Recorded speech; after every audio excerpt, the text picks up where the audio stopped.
Esta semana, o Ministério Público Federal ajuizou ação civil pública com pedido de afastamento cautelar do cargo do ministro do Meio Ambiente, Ricardo Salles, por ato de improbidade administrativa. E também nesta semana, empresários pressionaram o vice-presidente Hamilton Mourão, que coordena o Conselho Nacional da Amazônia Legal. Há um forte receio de que grupos de investimentos retirem recursos do agronegócio e de que nossas exportações de produtos agrícolas sejam prejudicadas. Segundo notícia publicada pelo portal do jornal Estado de São Paulo, Mourão declarou: esse grupo tem mantido contato comigo há algum tempo e todos os pontos que estão colocados ali naquele documento vão ao encontro dos objetivos do Conselho da Amazônia. Então estamos fechados. Juntos. Mas dados do INPE mostram que o desmatamento este ano é recorde, pelo menos nos últimos 5 anos. Sobre o assunto eu vou conversar com o professor Pedro Luiz Cortes, professor da ECA e do Programa de Pós-Graduação em Ciência Ambiental do Instituto de Energia e Ambiente da USP-UIE.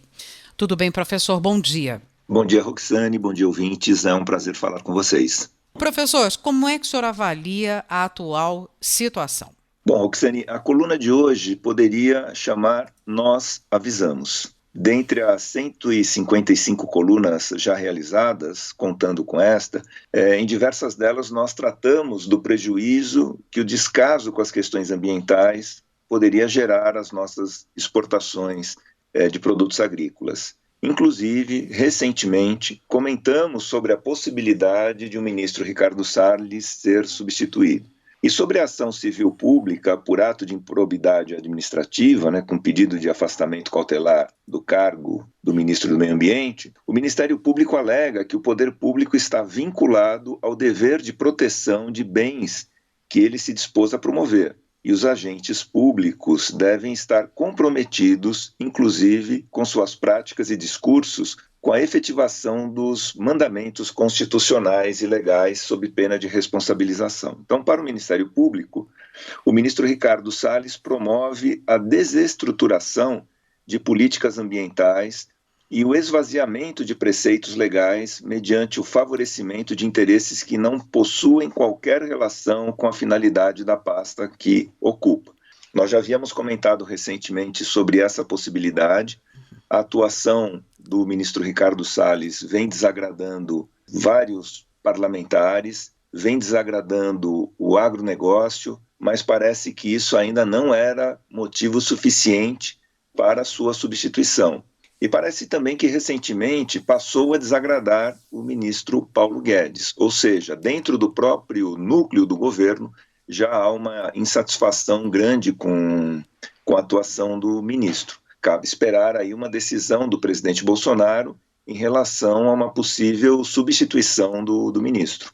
Caso o ministro Ricardo Salles, então, deixe a pasta do meio ambiente, quem poderia assumir? Fica até a preocupação, a interrogação. Nós já temos 2 ministérios com interinos, Só mais essa observação. Exatamente, é o que eu ia chamar a atenção, para a gente ver o que está acontecendo com o Ministério da Educação e com o Ministério da Saúde. O governo Bolsonaro, o presidente Bolsonaro, sempre quando ele se vê diante da necessidade, ou pelo menos recentemente, de nomear um ministro, ele fica dividido entre as diversas forças que dão sustentação, de alguma forma, ao seu governo. Seja sustentação ideológica, como é o chamado núcleo olavista, seja sustentação parlamentar, como é o caso do núcleo evangélico ou do centrão. Então, essas forças elas vão sempre entrar em conflito, porque dificilmente você vai encontrar um candidato a ministro que atenda às demandas dos 3 principais setores. Veja que as escolhas elas não têm sido necessariamente técnicas. Quando Bolsonaro montou o seu ministério, teve ali um núcleo ideológico, então Ricardo Salles, Damares, tinha um núcleo técnico, que era o caso do ministro da Saúde, Ministério da Agricultura, e um núcleo formado por parlamentares com atuação já mais consistente no Senado ou na Câmara. Atualmente, quando surge uma vaga, essas pressões entram, né, esses núcleos, eles entram em conflito e o governo fica realmente com muita dificuldade de preencher essas pastas. Então, a eventual substituição do ministro Ricardo Salles se daria em duas fases não necessariamente contíguas. Primeiro, haveria destituição do ministro como uma forma de abrandar aí as críticas e depois, né, talvez aí de muita deliberação, né, de muito conflito, poderia ter alguma indicação que não seria necessariamente técnica. Então, teria que aguardar. Né? E não é por falar que essa coluna canta a bola que vai cair na caçapa, mas assim, a gente vem alertando para esses problemas há muito tempo. Diante do governo ter sido formado, a gente já alertava, né, para os prejuízos que a política em relação a agrotóxicos, por exemplo, poderia gerar para as nossas exportações. Depois, com a formação do Ministério do governo Bolsonaro e a atuação do Ricardo Salles, esses conflitos eles foram ficando cada vez mais evidentes. Desde o ano passado a gente já vem relatando isso, né, falando assim, olha, as nossas exportações elas estão em risco. E isso só vem se confirmando. Ou seja, é bem provável que o ministro Ricardo Salles ele venha a sair. Dizem até que ele já estava procurando alguma outra colocação dentro do governo. Mas que tenha uma indicação melhor, né, uma indicação técnica, alguém que possa realmente encarar, né, adequadamente os desafios ambientais brasileiros, aí é uma distância muito grande entre essas duas ações. Bom, a despeito de tantas críticas e com, né, essas reações aumentando de tom, a gente pode dizer, a gente vem percebendo isso e alertando para isso. Como o governo, neste momento, tem se posicionado, professor, em relação à pressão dos investidores e empresários contra o desmatamento? Então, de acordo com nota publicada pelo jornal Estado de São Paulo ontem, o Mourão, após a reunião com os empresários, né, que ocorreu na quinta-feira, ele teria declarado que as críticas internacionais sobre a derrubada da floresta no país refletem interesses comerciais e disputa geopolítica por causa da força do Brasil no agronegócio. Esse é um fato sobre o qual a gente já havia comentado.